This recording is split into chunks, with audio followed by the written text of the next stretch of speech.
Hello and welcome back to Pompous Unhelpful Knit, where today I'm going to be doing another what I watched this month, which is really fun. The month that just passed was August. August did escape me. It slipped away, not like a bottle of wine, but like if someone shot me in the head and then I was in a coma for the whole thing, and then I woke up and then someone said, and then I said, oh, what time is it? They would say, oh, August slipped away. That's what August was like. It was like being shot in the head. So anyway, watched a lot of stuff, some good, some bad. So without further ado, let's just get into it. So the first film I watched was And Then We Danced. So this was absolutely incredible. So it's about this dancer called Morab, and he dances with the Georgian ensemble, and they do these like very traditional Georgian dances. And this opportunity comes up that everyone is auditioning for, and it's like a really big deal. And if he gets it, it's basically going to change his life. But then this new guy joins the company, and he's also very talented, and they're both up for the same role. And it's basically about the relationship between these two guys, and it's all about him coming to terms with his sexuality and having feelings for this guy.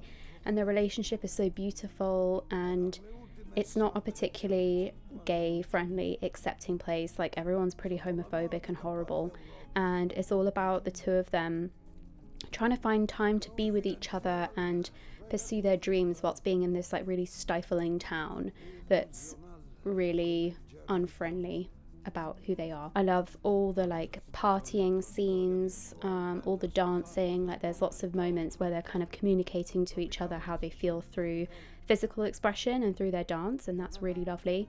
Amazing, beautiful chemistry between the leads. The way that they explore their identities and their expression through dancing is also stunning. Oh, there was an amazing ABBA scene where they're at this house party and they're all dancing to ABBA, and it was so like sensual and really like kind of primal. I don't know, there's something about people dancing to ABBA that feels really like primal.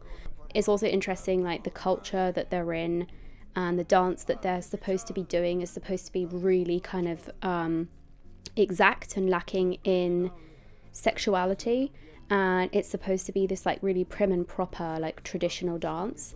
And it's really interesting having that dance being the backdrop to them discovering their sexuality. But yeah, it was just really beautiful seeing this man like growing into himself. He finds his like queer community, and you can see that passion like in the way that he moves by the end of the film, and there's something about him that's so unrestrained and free, and that's really beautiful. Favorite reviews. Oh, someone said Morab dancing to Honey by Robin and dim lighting while Irakli watches with a sort of love and yearning in his eyes. Yeah, that's it. That moment was so lovely because he's kind of just doing this dance with this guy, and he wants to be seen by him, and they're both looking at each other, and there's so much being said through their eyes, and it's just stunning. This review. Inside you there are two swans. One of them is gay. The other one is also gay. That's really funny. The next film I watched this month was Marcel the Shell with Shoes On. And oh my god, I love this so much. For those of you that don't know, Marcel is a shell that wears shoes, and it's kind of like a mockumentary style film about this shell who was left behind by his community after this kind of like traumatic event, and he's living in this Airbnb with his grandmother Connie. I can't believe I haven't watched this yet. It was just so what was that? It's just the most endearing, tender, sweet, careful little film about a shell that has a big heart in a cruel world. And sometimes I feel like Marcel, and I feel like people are going to step on me and crush me and knock my shoes off. But do I give up? No, I persevere. I do let life get me down. I definitely do. But do I stay down? No. I don't know. What was that? Someone tell me what that was. There's a moment at the end where he's like speaking about Grandma Connie dying. He says it makes him kind of want to retreat into a shell, and you kind of get scared of the world when bad things happen. And I think Marcel teaches us to be brave and keep putting ourselves out there even when bad things happen, and I think that's a really nice message. My favourite review, those shells were treating that divorce like it was the Blitz. Funny. Oh, someone said, quoted the film, "Sometimes I think if I was someone else, I'd be enjoying today. Filled my heart to overflowing, the sweetest, simplest treat of a character and a story. There are sounds in the world that wouldn't exist without you if you aren't exactly where you are in that exact moment. If only you wait and listen." Oh, crying. Someone said, "Cozy cinema, the way Marcel kept trying to pronounce Mitsubishi made me melt." Oh, me too. Imagine Marcel like being in a toxic relationship. That's horrible. That's the worst thought I've ever had. Then the next film I watched this month was The Work, which is actually a documentary. This was really, really good. It's basically a documentary set inside Folsom Prison, and it follows this group of people during 4 days of intense group therapy. And this is just such a great example, I think, of why prison shouldn't exist. Because when you really see the heart of all these men, you see who they really are beneath what they're defined by and beneath their mistakes. So yeah, this was really great, especially like seeing it all kind of play out with real people. That was kind of insane. Okay, some of my favourite reviews from this. Someone said, "A man makes a sound in this film I've never heard before. It's something else. The most fascinating thing is how many of the men seem to express some sort of doubt or unwillingness just before they break, as if that vocalised denial is actually a part of the process of healing. You have to lie to yourself before you can get to the truth." I thought that was really well put. Something that stuck out to me was one of the men at the end makes the connection with the fact that they're all fatherless men. And that was so heartbreaking when they all kind of had this moment of realising that they've been so failed by the men in their lives. And that's in part like why they're in prison, because they were so let down by these like primary figures that they always felt kind of broken and not enough, and it was just so sad. So then I watched another documentary actually, and it was Fire of Love, and this was amazing. This was so good. So it's basically about these two people that are both specialists in volcanoes, Katia and Maurice, and they both end up falling in love, and it's basically about their relationship against the backdrop of volcanoes. They do all these crazy missions and adventures together inside volcanoes, and it's just the two of them in these incredibly dangerous situations against the backdrop of fire and lava and all this crazy stuff. And it's all about the adventures that they go on and their love for volcanoes, and how that's also tangled in their love for each other, and their relationship is defined by these rocks and crazy things on our planet. And it was just really cool. Yeah, it was edited really well. Like, the music was also brilliant. It had a great soundtrack, and the cinematography was just stunning. Like, you have all these insane shots of like volcanoes erupting, and all the footage is stuff that this couple, Katia and Maurice, like filmed themselves. Some reviews of Fire of Love. Heterosexuality is a woman being like, "I'm risking my life to study the minutiae of volcanoes," and her husband being like, "My goal is to row a canoe down a river of lava." It's kind of funny. Someone said, "Telling my girl I can rock your world, then taking her on 30 years of geological volcanic expeditions." That's the way to do it. Someone said, "Incredibly romantic and grounding." Yeah, so romantic. Like, it's basically just a romance movie, which is mad, but yeah, really like that. This is happening to me when? Question mark, question mark, question mark. Someone said volcanology is the new sex. Don't tell David Cronenberg. So then I watched Big Night, which is a film from 1996, which was directed by Stanley Tucci and Campbell Scott, and they also wrote it together. And it's just like a big old Italian mess, but in a good way. It's about two brothers, Primo and Secondo. Yeah, that's their names. And they have this Italian restaurant. Business isn't doing too well, and then they find out that Louis Prima is coming to town, so they decide to host this massive like banquet to like get Louis Prima to go and like get loads of business and stuff.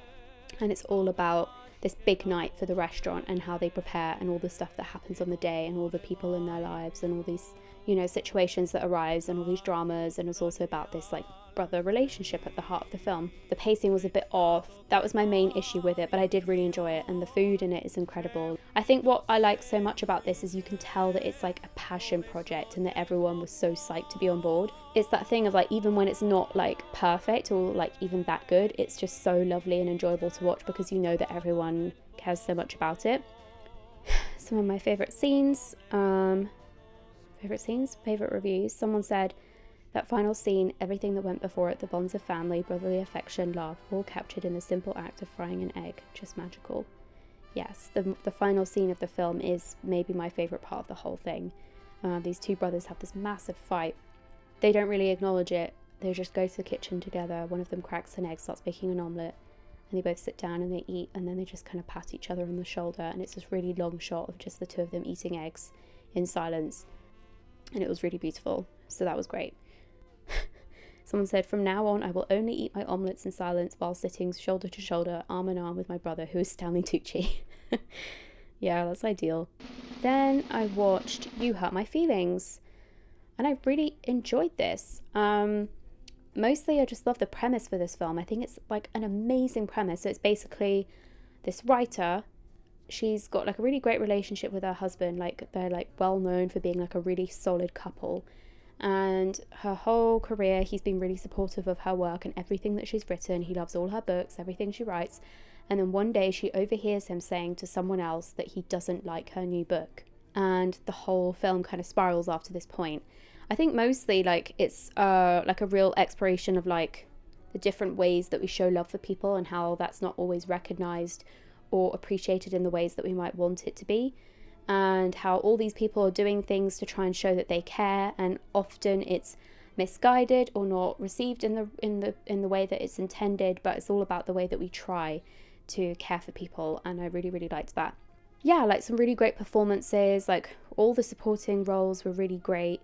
And also I just kept thinking, like afterwards it made me so paranoid. I was like, imagine if this happened to me, or imagine if this is happening to me. Like imagine if all my friends are lying to me and telling me that they think my work is good. Just that idea alone I think is such a great premise for a movie. Like someone you really trust and who always validates and says nice things about your creative work, and then suddenly saying that they like actually hate it. Like, oh my god, like that could be a horror movie. Like, yeah, someone make a horror movie about like my family telling me that they hate my YouTube channel. You know what, that doesn't need to be made. My family don't watch my videos, so. Oh yeah, some reviews from You Hurt My Feelings. Someone said, an exploration of the web of white lies within romantic relationships, like when you tell your wife that you really liked her latest Letterboxd reviews.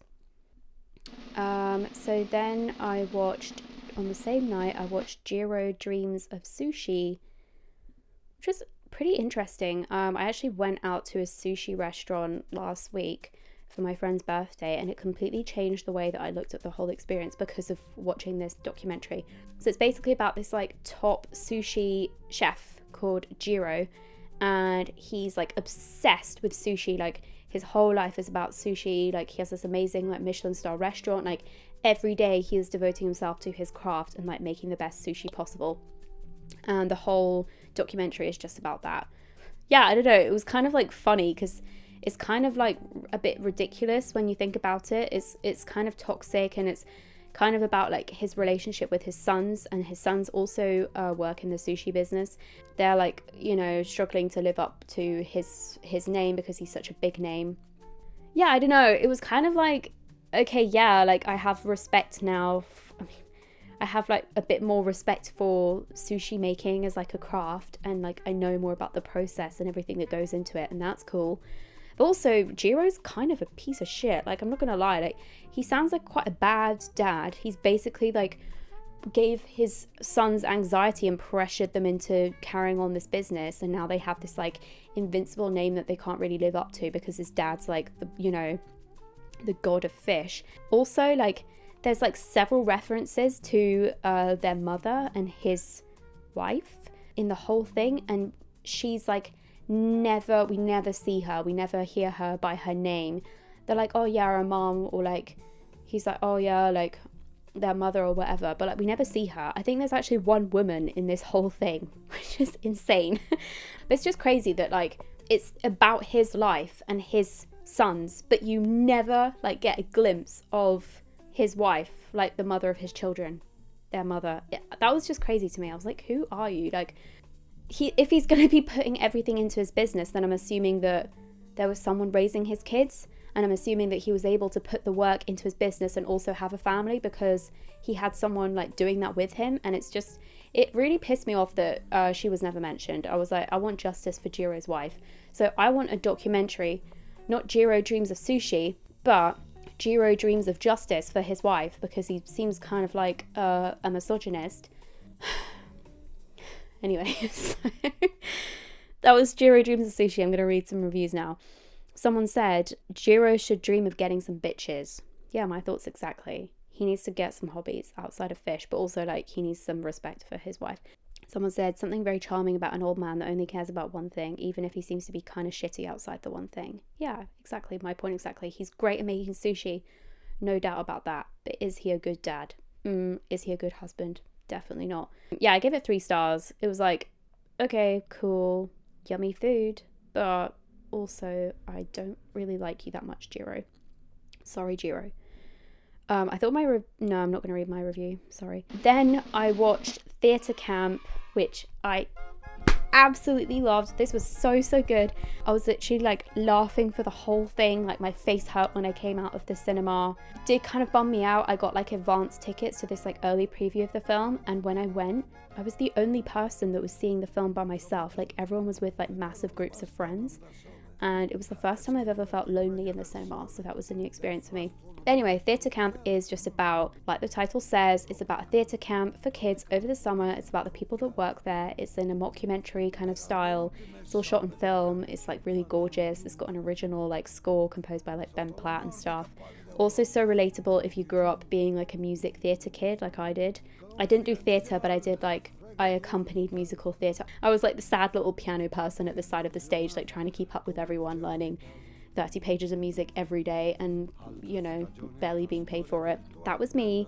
So yeah, the memories were really fun. I did do like orchestra camp and stuff as a kid, but it's nowhere near as fun as theatre camp because everyone takes themselves far too seriously. So yeah, that was also a really nice part of the movie. It's kind of like about this queer community, and it's about all these like kids that don't necessarily fit in their normal lives, but at camp like they can fully be themselves, and that was really beautiful to see as well. Some reviews that I really liked. Someone said literally yes, hashtag vocal rest. Peter Piper pickled a peck of I can't read it. Peter Piper pickled a peck of pickled Peter Piper picked a peck of pickled peppers. What? The peppers were pickled when he picked them? Then I watched An Unmarried Woman. This was really good. I really enjoyed this. Really progressive, considering that it came out like in the 70s. So it's basically about this woman who goes through a divorce, and it's all about how she like reinvents herself after her marriage ends. Like the kind of like self-doubt and, you know, the confidence crisis, and when you get played so many times, you start to really doubt yourself, even if you're like the most amazing woman in the world like she is. Yeah, I was particularly struck by, is it Kelly Bishop's monologue? Yeah, Kelly Bishop has an amazing monologue where she talks about what it means to be insecure, and it really got to me. It was so like precise and like devastating and accurate and relatable and beautiful. Someone said, a subtly natural yet chaotically impressive amalgamation of the expressive nature and underlying perplexities of relationships, mental health and sexuality. It's a metaphor that swirls around a character and inspects her in a simultaneously euphoric yet depressing way that exemplifies and understands what solitude really means. It doesn't view loneliness as a complete negative. In fact, it views it as a progressively difficult yet rewarding idea that brings out strength and compassion in human beings. Yes, that's it. Yeah, I was really interested by that idea. Her coming to terms with like being alone for the first time in her adult life, and how that becomes like this really empowering, like beautiful thing. So yeah, An Unmarried Woman was really great. Then, along the theme of women in 70s, 80s New York, I watched Moonstruck, and I absolutely hated it. I was so mad. I really wanted to love this. I thought it was going to be great. You've got Cher, you've got young Nick Cage. What more could you want? Apparently a lot more. I really hated it. She falls in love with this guy after one night with him, and he's stupid. He has a tattoo of a dragon on his back. It's just stupid. So stupid. So, not a fan. Some reviews of Moonstruck. I don't know. I can't relate. All the reviews are like 5-star reviews, and I didn't like it, so I don't want to talk about it anymore. Then I watched The Young Girls of Rochefort. I don't know. This is another Jacques Demy film. This was glorious. This was completely glorious. I love Jacques Demy. Umbrellas of Cherbourg was one of my favorites. So it's basically about these two sisters. They're really musical, talented people, and they're both looking for love. And the whole movie is their like future partners like being in their city, and they keep like missing each other. And you realize that everyone's lives are really like interconnected and everyone kind of knows each other. They're all like keep missing each other the whole time. So it's like really fun, but also really stressful because you're like, no, like just look outside your window. Like your freaking fiance is down on the streets. The songs, the music is always stunning. Like the color palette, beautiful. Choreography, beautiful. Catherine Deneuve, beautiful. Like everything. Just loved it. So yeah, Young Girls of Redacted, because I don't know how to say it in French. Really, really good. Some reviews that I liked. Yeah, someone said when Delphine and Max's meeting was shown off screen, that shit hurted. Yeah, it did. What did we do to deserve Gene Kelly? I don't know. Then I watched The Lobster. I was not a fan. I was disappointed by this, really disappointed. I've been like saving this movie for a really long time because I thought I'd really like it.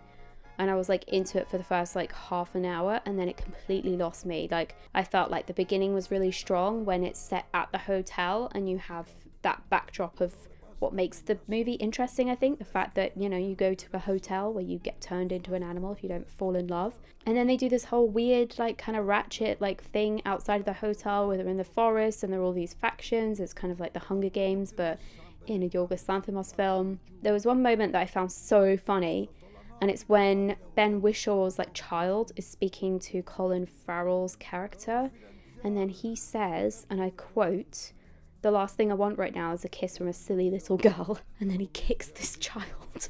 So yeah, I didn't like it, but I did really like that moment, so I gave it 2.5 stars for that scene alone. Some reviews that I liked. Someone said, watching this drunk while both of my friends FaceTime their boyfriends. Some of you bitches can't even spell loneliness. Oh god, that's so me, it hurts.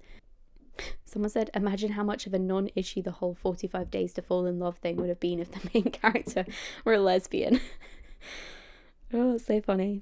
So then I watched The Last Picture Show, which was really good. It was really bleak and really depressing in this like really self-contained kind of way, where it's like all these characters in this small town and everything feels very restrained and suffocating. Really depressing kind of look at this small town life and how these kids grow up with these dreams of what their lives are going to be, and then they look at their parents and they're like, oh, I'm never going to be like that, and then they end up being exactly like their parents, or worse, they end up being dead. So yeah, someone said, Jesus, this town is like a hellmouth of sadness. Yep, it really is. I do not want to live there. Someone said, this is the definition of a quiet sensation. The movie isn't loud nor flashy, but when the message hits, it feels so strong. I don't want to talk about this movie from technical aspects, but I just want to put out there how incredible the actors are here. The roles don't have much screaming or crying, but they have something unique. They feel as if they aren't acting. They disappear into their characters so smoothly that you don't even see the actors performing. You just see people behaving, talking, breathing. Yeah, so don't watch it if you're not feeling too good.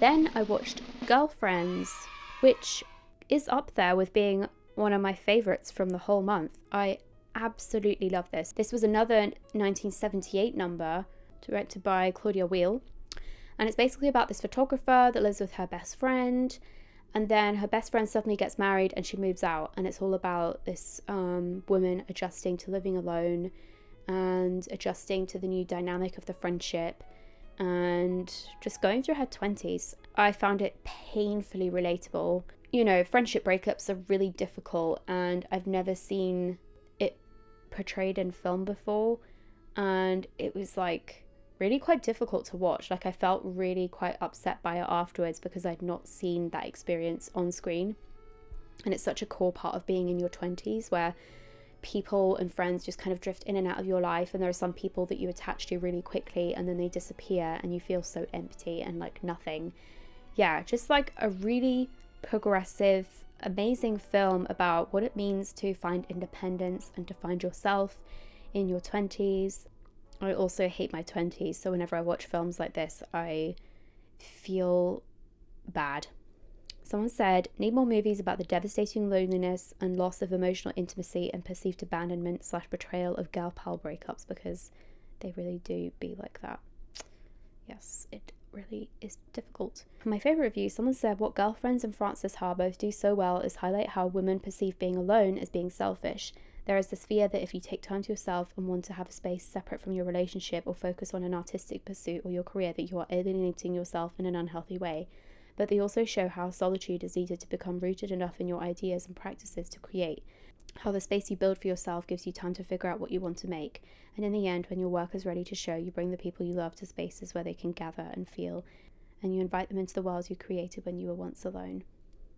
That's such a lovely review. This movie came to me at a good time, so I'm grateful to it for that. Then I watched La Collectionneuse, aka The Collector. This is another Eric Romer number, and it was fantastic. I absolutely loved it. It's basically about these two horny, narcissistic guys that are on holiday, and this woman is also on holiday with them, and they both like convince themselves that she's like obsessed with them and she's gonna sleep with them. The whole film is kind of like mocking the male ego. It's just so like funny and sharp and like on the nose from Romer, because he just seems to understand people and men in this way that no other male directors do, and he can kind of like make fun of them in this way that's so like just like accurate and like hilarious. There's one scene from the film that was so funny, and it's when this like genuine like art collector comes around to their house, and one of the guys just like completely blows off at him and starts like screaming at him about how stupid it is to be an art collector. And then he like picks up the vase that like he's collected, and then he throws it on the ground and smashes it, and it's so funny because it like comes completely out of nowhere, and it's just showing like just like the male ego and this like complete like blow up of anger seemingly out of nowhere. I just love that Eric Romer made a film like this. It's just like poking fun at masculinity in this like really funny way. Someone said, wow, what a pure throttling of masculinity. Adrian and Daniel, womanizers, hedonists, are relaxing on... Oh, this is too long. Sorry, I'm not going to read that. Basically, it's a good review. Romer's how-to guide to not giving a fuck when spending your summer with two arrogant fuckboys that constantly barrage you with their narcissistic sludge. Yes. Then I watched Red, White and Royal Blue. I don't really know why I watched this. I think it was just like for the vibes, you know, like it's cool that a film like this has come out, and while I can appreciate it in some ways and it's kind of just like silly, harmless fun, it wasn't great. Like it wasn't particularly good. The way it was shot, it was so ugly to look at. Like the opening shot was just like a shot of like two people just like sitting in a car, and it was just the ugliest opening shot I think I've ever seen. Yeah, so like the cinematography was awful. There were some really like cringy lines, but there were quite a few jokes that I did genuinely laugh at. So yeah, that was a plus. But yeah, Red, White, Royal Blue. Let's read some reviews. When their eyes lock in the middle of Lil Jon's Get Low, that's when I knew cinema was back. Yep. Oh, then I also watched We're All Going to the World's Fair. I didn't love it, but it does show what it's like to grow up online in a really like lonely, quite sad way. So I kind of appreciated the general mood of it, but I didn't really love it, but I appreciated what it was trying to do, basically. Carsten said, of all the movies that have tried to get being online, this is the only one that has actually succeeded at that while still taking itself seriously in the process. Reminded me of some of the worst / loneliest times of my life. Subscribe to my YouTube channel. And then someone said 8th grade but make it no sleep. Yeah, that's it. That's everything I watched. I also rewatched La La Land, but I don't really want to talk about it. I watched it while I was like having a bad day, where I was like I was in one of those moods where I was like, am I ever going to make it in this stupid... No, actually I don't want to talk about this. Anyway, yeah, so that's everything I watched in August. Watched some really great stuff. Feel really good about that. Life update. Not loving it, but I feel like things are about to get better. So I think that's good. I'm not counting the first few days of September. They were absolute arse. I had a complete nightmare on Saturday because I was having like a bad day. And then I was like, oh, I know what would cheer me up. why did I say that so Scottish? I was like, oh, I know what's going to cheer me up. I'll have like avocado and beans on toast. So I went and bought like avocado and beans and stuff, and I came home and I made it. And when I was making it, it was like one of those situations in the kitchen where everything that could go wrong goes wrong. So like I was scooping out the avocado and I dropped the stone on the floor, and then it like rolled around and it got like green sludge everywhere, and like I was just making a mess, you know. And then I was so excited to eat it, and then I have these like stairs that lead up from my kitchen to like the rest of my house, and I like ran up the stairs like with my food, and then I went into the living room, and then I walked in and I tripped and my food went everywhere, and I have like a cream carpet in my house, so there were baked beans, tomato sauce all over the cream carpet. It splashed all over the walls, the door, everything, and that was enough to send me over the edge. Like I was already having a bad day. That happened. I just sat down and I just cried. I just cried for like maybe 6 or 7 minutes or something, and then I was like, okay, I should clean this up.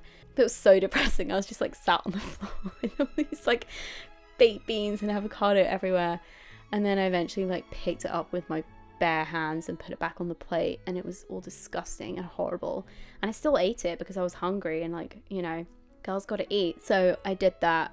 So it was like intense Saturday, and I was having one of those like, why am I alive, what is it all for kind of days. But like the baked bean thing just like really tested me. I was like, God gives his toughest battles to his toughest soldiers. But anyway, if you watch this, thank you very much. Let me know what you watched in August. I would love to know. Thank you for the nice comments on the last one. It's really kind. That's me done. Thank you very much for watching. I hope you have a lovely September. Till next time.